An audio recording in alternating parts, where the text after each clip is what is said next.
अब दुश्मनों से देश को खबरदार करने का वक्त है। ढाका में कल बांग्लादेश और पाकिस्तान के बीच एक बहुत बड़ी बैठक होने जा रही है।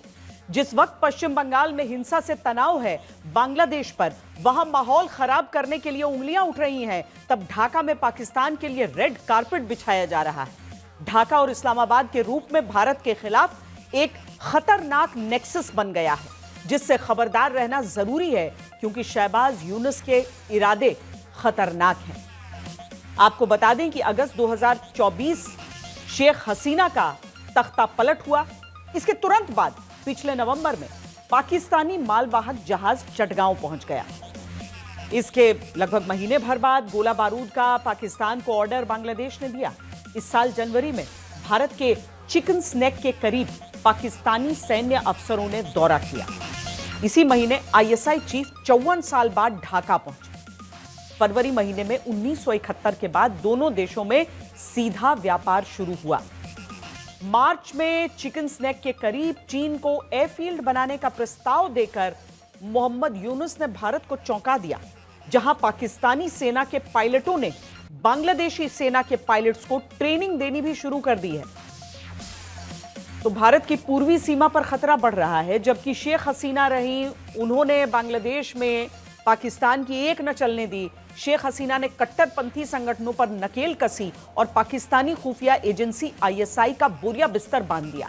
लेकिन मोहम्मद यूनुस के रूप में पाकिस्तान को मौका दिख रहा है। उसकी कोशिश बांग्लादेश को बेस बनाकर भारत को परेशान करने की है। इस प्लान के तहत कल एक बहुत बड़ी बैठक ढाका में होने जा रही है। India has changed.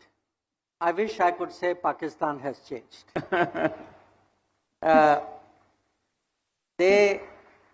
They unfortunately are in many ways continuing the bad habits.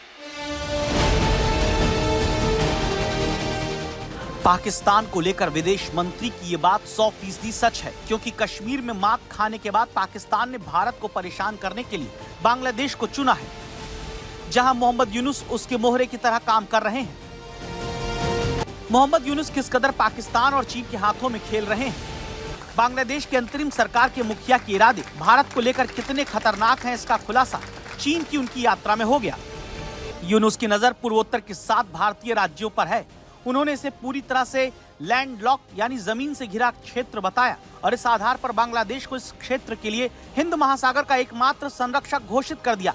Mohammad Yunus की इन बातों ने बता दिया कि उनके इरादे भारत को लेकर बहुत खतरनाक हैं। मोहम्मद यूनुस ने जिस तरह से भारत की सीमा के नजदीक चीन को एयरबेस बनाने का ऑफर दिया, उसे चिकन नेक को सीधा खतरा माना जा रहा है। सवाल यह है कि क्या चीन, पाकिस्तान और बांग्लादेश के बीच में कुछ पक रहा है? शेख हसीना के तख्ता पलट के बाद से बांग्लादेश के हालात पर पाकिस्तान की खुशी का ठिकाना नहीं। उसने भारत की पूर्वी सीमा पर अपनी सक्रियता बढ़ा दी। ताजा खबर यह है कि बांग्लादेश और पाकिस्तान के बीच 17 अप्रैल को ढाका में विदेश सचिव स्तर की बैठक होने जा रही है। पिछले 10 वर्षों में पहली बार दोनों देशों के विदेश सचिव आपस में मिल रहे हैं। इस बैठक का कोई एजेंडा तय नहीं, लेकिन माना जा रहा है कि चर्चा के दौरान आपसी हितों के सभी क्षेत्रों को शामिल किए जाने की संभावना है। शेख हसीना के तख्ता पलट के बाद से पाकिस्तान की सेना और उसकी खुफिया एजेंसी आईएसआई बांग्लादेश में सक्रिय है। पाकिस्तान की कोशिश बांग्लादेश में हर जगह पैठ बढ़ाने की है। तो पाकिस्तान बांग्लादेश में अपने बढ़ते प्रभाव से खुश हो रहा है। विदेश सचिव स्तर की बैठक के अलावा पाकिस्तान के उप प्रधानमंत्री और विदेश मंत्री इशाक डार इस महीने के अंत में ढाका का दौरा करने वाले हैं। साल 2012 के बाद ये किसी पाकिस्तानी विदेश मंत्री की पहली बांग्लादेश यात्रा होगी।